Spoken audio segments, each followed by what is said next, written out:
Hey guys, welcome back to the channel Shreya teacher's diary. तो आप लोग का जो सीटेट का एग्ज़ाम होने वाला है, तो उसमें जो प्रीवियस ईयर क्वेश्चंस होते हैं वो बहुत इंपॉर्टेंट रोल प्ले करते हैं। तो आज मैं आपको सीडीपी का कुछ क्वेश्चंस, प्रीवियस ईयर के ही क्वेश्चंस कराऊंगी ताकि आपका अच्छे से प्रिपरेशन हो सके। तो ये देखो, ये सीटेट का प्रीवियस ईयर का क्वेश्चन है। तो सीडीपी का आज हम देखते हैं, चाइल्ड डेवलपमेंट एंड पेडागोगी। तो देखो, फर्स्ट क्वेश्चन है, अधिगम के लिए निम्न में से कौन सी धारणा उपयुक्त है। मतलब आपका जो लर्निंग है उसके लिए कौन सी धारणा उपयुक्त रहेगी। फर्स्ट है असफलता अनियंत्रित, सेकंड है योग्यता सुधार्य, थर्ड है योग्यता अटल, फोर्थ है प्रयासों से कोई फ़र्क नहीं पड़ता। आप इंग्लिश में भी ऑप्शन देख लो तो आपको अच्छे से समझ में आएगा। Failure is uncontrollable, ability is improvable, ability is fixed, efforts don't make any difference. देखो, आपका जो लर्निंग होता है उसके लिए कौन सी धारणा आपके लिए सही है, ये पूछ रहा है। तो इसका जो राइट आंसर है वो हो जाएगा ऑप्शन सी, डेट इज़ योग्यता सुधार्य है। नेक्स्ट क्वेश्चन देखो, नेक्स्ट क्वेश्चन है, निम्न में से कौन सी परिपाटी विद्यार्थियों में संकल्पनात्मक समझ में बढ़ोतरी करने में सहायक है। जब हम विद्यार्थियों को स्कूल में पढ़ाते हैं तो उसका जो कंसेप्चुअल डेवलपमेंट होता है वो सबसे ज़्यादा इम्पॉर्टेंट होता है। तो वो कैसे हम कर सकते हैं ये पूछ रहा है। तो फर्स्ट ऑप्शन है अन्वेषण और संवाद, सेकंड ऑप्शन है प्रतिस्पर्धा आधारित प्रतिस्पर्धाएं, थर्ड है पाठ्य पुस्तक केंद्रित शिक्षा शास्त्र, फोर्थ है बारंबार परीक्षाएं। तो देखो, जब हम बच्चों को खुद से करने का देंगे, आप जानते होंगे कि जो छोटे बच्चे होते हैं वो नन्हे वैज्ञानिक होते हैं। तो वो जब तक खुद से एक्सप्लोर करके नहीं सीखेंगे तो उनका जो अंडरस्टैंडिंग होगा वो डेवलप नहीं हो पाएगा। तो इसलिए इसका जो राइट आंसर हो जाएगा वो हो जाएगा फर्स्ट, डेट इज़ अन्वेषण और संवाद, inquiry and dialogue. First option is the right. Next question देखो, बच्चों को सीखने में कठिनाइयाँ होती हैं जब, मतलब जो बच्चा सीखता है, जब वो लर्निंग करता है, स्कूल में करे या फिर घर पे करे, तो उसको कब प्रॉब्लम होगा, मतलब वो कब प्रॉब्लम फेस करेगा। तो देखो, फर्स्ट ऑप्शन है विषय वस्तु को बहुरूप में प्रस्तुत किया जाए, सेकंड है सूचना अलग अलग टुकड़ों में प्रस्तुत की जाए, थर्ड है वो आंतरिक रूप से अभिप्रेरित हो, और फोर्थ है अधिगम सामाजिक संदर्भ में हो। देखो, लास्ट ऑप्शन देखो पहले, अधिगम सामाजिक संदर्भ में, जब अधिगम सामाजिक संदर्भ में होगा तो उसको प्रॉब्लम थोड़ी होगी, वो तो उसके लिए हेल्प होगी। तो ये तो नहीं हो जाएगा। थर्ड देखो, वे आंतरिक रूप से अभिप्रेरित हों, जब वो आंतरिक रूप से अभिप्रेरित होंगे तो उनको सीखने में तो और हेल्प मिलेगा ना। तो ये ऑप्शन भी नहीं होगा। पहले आप देखो, अगर आपको कोई भी क्वेश्चन का आंसर समझ में नहीं आए कि कौन सा है, तो पहले आप क्या करो कि उसका जो गलत आंसर है वो पहले आप हटाओ, तो आपको अपने आप सही आंसर मिल जाएंगे।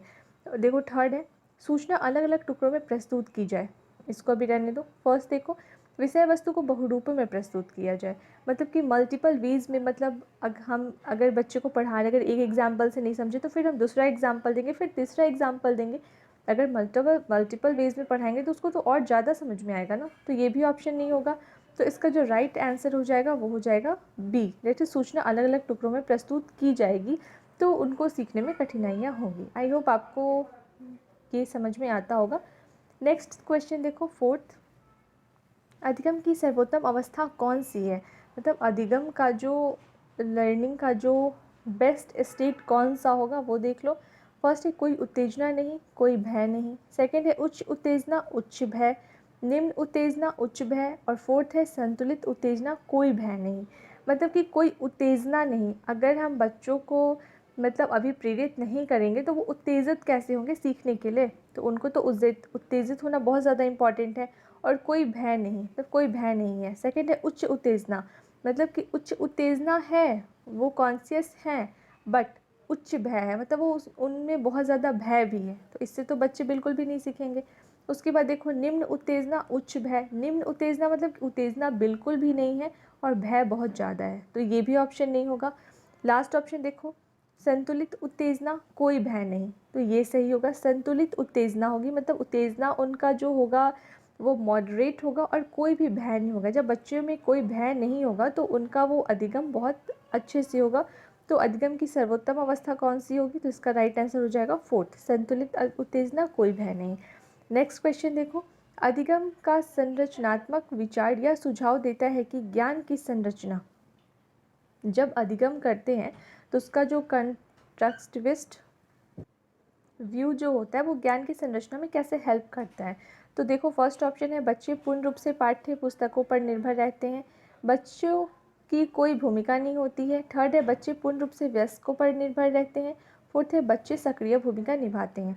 देखो फर्स्ट ऑप्शन है बच्चे पूर्ण रूप से पाठ्य पुस्तक पर निर्भर रहते हैं। अगर बच्चे पूर्ण रूप से पाठ्य पुस्तक पर निर्भर रहेंगे तो फिर उनका जो और डेवलपमेंट है वो कहाँ से हो पाएगा। फिर नेक्स्ट है बच्चों की कोई भूमिका नहीं होती। आप जानते हो कि आपने पढ़ा होगा जो हमारा एजुकेशन सिस्टम है वो चाइल्ड सेंटर्ड एजुकेशन सिस्टम है। जब बच्चों की कोई भूमिका ही नहीं होगी तो उसको सीखने में हेल्प भी नहीं होगा। थर्ड है बच्चे पूर्ण रूप से वयस्कों पर निर्भर रहते हैं। बच्चे पूर्ण रूप से वयस्कों पर निर्भर नहीं रहते हैं, वो खुद से भी सीखते हैं, अपने ज्ञान का निर्माण खुद करते हैं।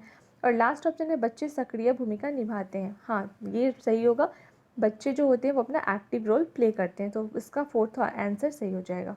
नेक्स्ट क्वेश्चन है एक कार्य के दौरान साइना स्वयं से बात कर रही है कि वह कार्य पर किस प्रकार प्रगति कर सकती है। लियो वाइगोत्स्की के भाषा और चिंतन सोच के बारे में दिए गए विचारों के अनुसार इस तरह का व्यक्तिगत वाक्य क्या दर्शाता है। आपने पढ़ा होगा वाइगोत्स्की का जो थ्योरी है उनका सामाजिक, उनका थ्योरी ऑफ सोशल डेवलपमेंट है, आपने पढ़ा होगा। उसमें जो संस्कृति होता है वो बहुत ही इम्पॉर्टेंट रोल प्ले करती है। कल्चर, लैंग्वेज, उनमें बहुत ज़्यादा इम्पॉर्टेंट रोल प्ले करती है। तो इसमें देखो जब वो खुद से बात कर रही है तो वो खुद के जो विचार हैं उसको आगे बढ़ा रही है। तो व्यक्तिगत वाक्य जो वो प्राइवेट स्पीच कर रही है वो क्या दर्शाता है। आपने पढ़ा होगा एक इसमें टर्म होगा वाइगोस्की में प्राइवेट स्पीच। प्राइवेट स्पीच मतलब वो खुद से बात करना, मतलब खुद बोल रहे हैं खुद सुन रहे हैं, ऐसा होता है। तो देखो इसका फर्स्ट ऑप्शन है मनोवैज्ञानिक विकार, सेकंड है संज्ञानात्मक अपरिपक्वता, थर्ड है स्वनियमन, फोर्थ है आत्मकेंद्रित। तो देखो इसका जो राइट आंसर हो जाएगा वो हो जाएगा third, it is self regulation, मतलब वो स्वयं से बात कर रही है। नेक्स्ट है मूल्यांकन पद्धतियों का लक्ष्य होना चाहिए, मतलब मूल्यांकन पद्धतियों का क्या लक्ष्य होना चाहिए। फर्स्ट ऑप्शन देख लो, पुरस्कार वितरण हेतु उच्च अंक प्राप्त करने वाले विद्यार्थियों की पहचान करना, सेकेंड है विद्यार्थियों को नामांकित करना, थर्ड है, उसके बाद थर्ड ऑप्शन है योग्यता आधारित समूहों में विद्यार्थियों को विभाजित करना, फोर्थ है विद्यार्थियों की ज़रूरतों एवं आवश्यकताओं की पहचान करना। तो देखो जब हम मूल्यांकन करते हैं तो जो भी बच्चों की नीड्स होते हैं उसको हम पूरा करते हैं, तो ये सारे आंसर निगेटिव सेंस में है, तो इसका राइट आंसर हो जाएगा फोर्थ, विद्यार्थियों की ज़रूरतों एवं आवश्यकताओं की पहचान करना। नेक्स्ट क्वेश्चन 8 है बच्चों के विकास की व्यक्तिगत विभिन्नताओं को किस पर प्रतिरूपित किया जा सकता है। फर्स्ट ऑप्शन है आनुवांशिकता एवं पर्यावरण की पारस्परिकता पर, सेकंड है केवल आनुवंशिकता पर, थर्ड है केवल पर्यावरण पर, फोर्थ है ना आनुवंशिकता ना पर्यावरण पर। तो देखो आनुवंशिकता सिर्फ अकेले नहीं होगा, पर्यावरण भी अकेले नहीं होगा, तो ये सब कट गया। ना आनुवंशिकता ना पर्यावरण ऐसा भी नहीं होता है, जब जो व्यक्तिगत उसका डेवलपमेंट होता है बच्चों का उस पर आनुवंशिकता और पर्यावरण जो दोनों होता है दोनों का रोल इम्पॉर्टेंट होता है, इसलिए इसका राइट आंसर हो जाएगा फर्स्ट। नेक्स्ट क्वेश्चन है एक खेल क्रिया के दौरान चोट लगने पर रोहन रोने लगा, यह देखकर उसके पिता ने कहा लड़कियों की तरह व्यवहार ना करो, लड़के रोते नहीं हैं। पिता का यह कथन क्या कहता है। आप जानते हो ये जो जेंडर स्टीरियोटाइप जेंडर बायस आपने सुना होगा, उसमें क्या होता है लिंग रूढ़िवादिता जो होती है, वो रूढ़िवादिता मतलब होता है कि जो पहले से चली आ रही है उसी को लोग मानते हैं। तो इसलिए उसके फादर ने बोला कि लड़कियों की तरह व्यवहार ना करो क्योंकि लड़के रोते नहीं हैं।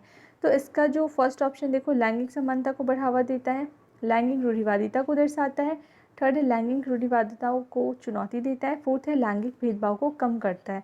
इसका जो राइट आंसर हो जाएगा वो हो जाएगा सेकंड, इट इज़ लैंगिक रूढ़िवादिताओं को दर्शाता है।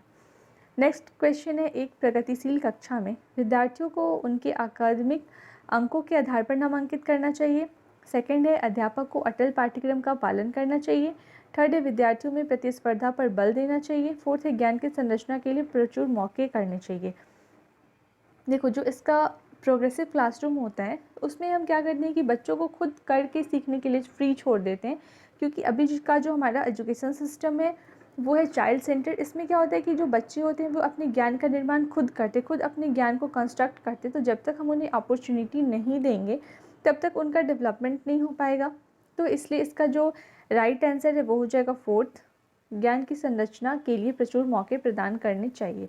तो ये इसका राइट आंसर हो जाएगा। तो मैंने अभी आपको 10 क्वेश्चन कराए हैं, तो आप मुझे कमेंट सेक्शन में कमेंट करके बताना कि आपके 10 में कितने मार्क्स आए हैं।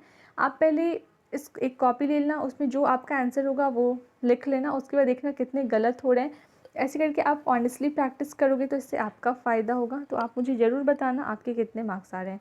अगर आप मेरे चैनल पर नए आए हो तो मेरे चैनल को सब्सक्राइब कर दो, वीडियो को ज़्यादा से ज़्यादा लाइक एंड शेयर कर दो। Thank you.